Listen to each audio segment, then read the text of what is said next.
Dah. Cuma dah surut, itu je lah. Mungkin esok lagi surut. Alhamdulillah banjir dekat Teluk Ira dah surut dah. Semalam dekat atas ni air, ni dah tak ada air dah, dah kering dah. Alhamdulillah surut dah. Boleh lalu dah.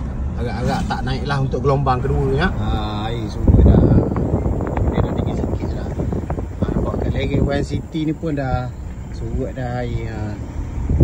Yelah, orang masih lagi lah cakap siap-siap di kawasan rumah sebenarnya baik. Surut dah banjir dekat Melong, kanan Mudik, Sungai Pahang. Tempat lain memang tak pastilah.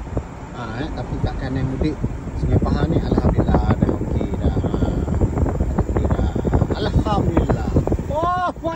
Alhamdulillah jantan, surut dah air. Kalau semalam tempat aku buat video ni air. Jom kita tengok air. Surut dah. Ini keadaan 1 Disember.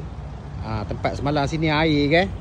Sini air belaka. Ni jalan ni tak boleh lalu nak pergi ke Tulisan Temerloh tu.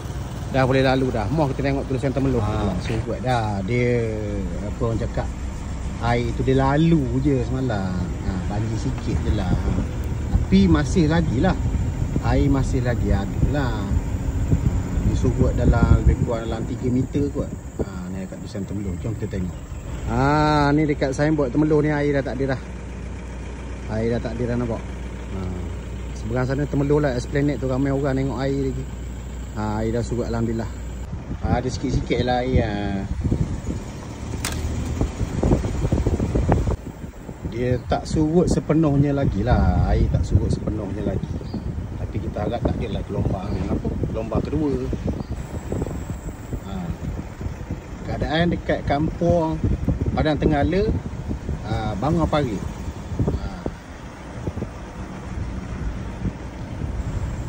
Dia ada sikit lagi lah di antara jalan ni. Antara jalan ni dengan air ni ada lagi lah air.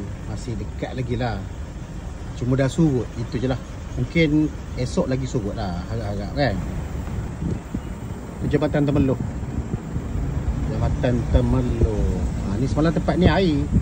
Semalam tak boleh lalu kan. Sini air. Hari ni dah boleh lalu dah. Esplanade 2 Temerloh tak kena air lah. Tak ada hijau lah. Dia daripada seberang sini lah. Jadi kita dekat seberang sana tengok Tulisan Temerloh tu kan. Kita dekat pandang. Okey. Ni Sungai Semantal sebelah Bangar Tanjung pula. Tak ada banjir, okey. Air pula surut.